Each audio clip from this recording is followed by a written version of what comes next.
नमस्कार, आप देख रहे हैं भारतीय नायक और मैं हूं आपके साथ वैशाली। आइए रुक करते हैं आज की खास खबर पर। मीरापुर उपचुनाव ओवैसी का संदेश, फिलिस्तीनियों की हिम्मत देखो, कुर इजराइल से लड़ रहे हैं। मीरापुर से उपचुनाव के लिए मतदान बुधवार को। उत्तर प्रदेश के मुजफ्फरनगर जिले के मीरापुर विधानसभा सीट पर होने वाले उपचुनाव के लिए बुधवार को मतदान होगा।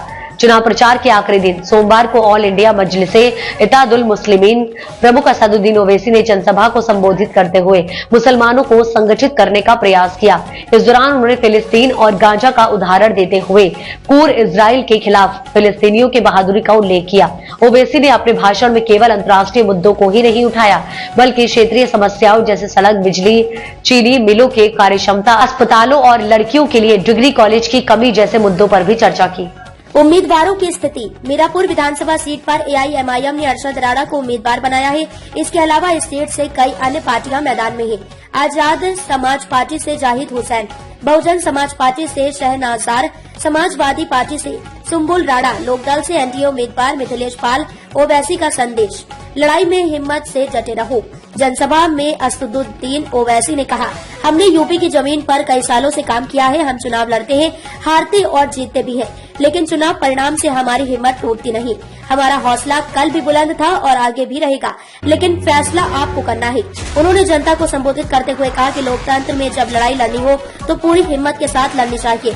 उन्होंने कहा, हम लड़ाई शुरू करने से पहले की हार मान लेते हैं। बिना लड़े फैसला मत करो, डर के बिना वोट करो।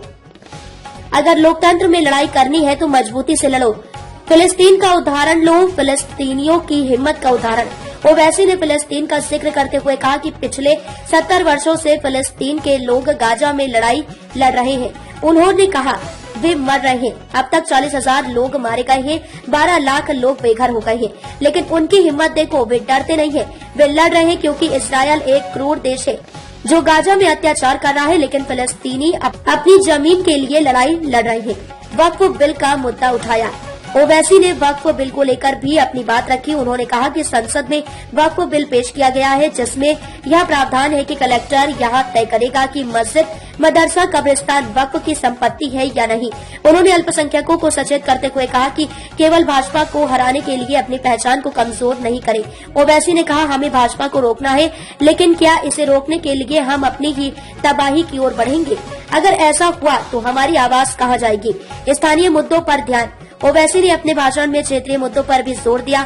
उन्होंने कहा कि मीरापुर क्षेत्र में सड़कें खराब है, बिजली की समस्या है, चीनी मिलों की क्षमता बढ़ाने की जरूरत है। इसके अलावा उन्होंने लड़कियों के लिए डिग्री कॉलेज और बेहतर अस्पताल की आवश्यकता को भी रेखांकित किया।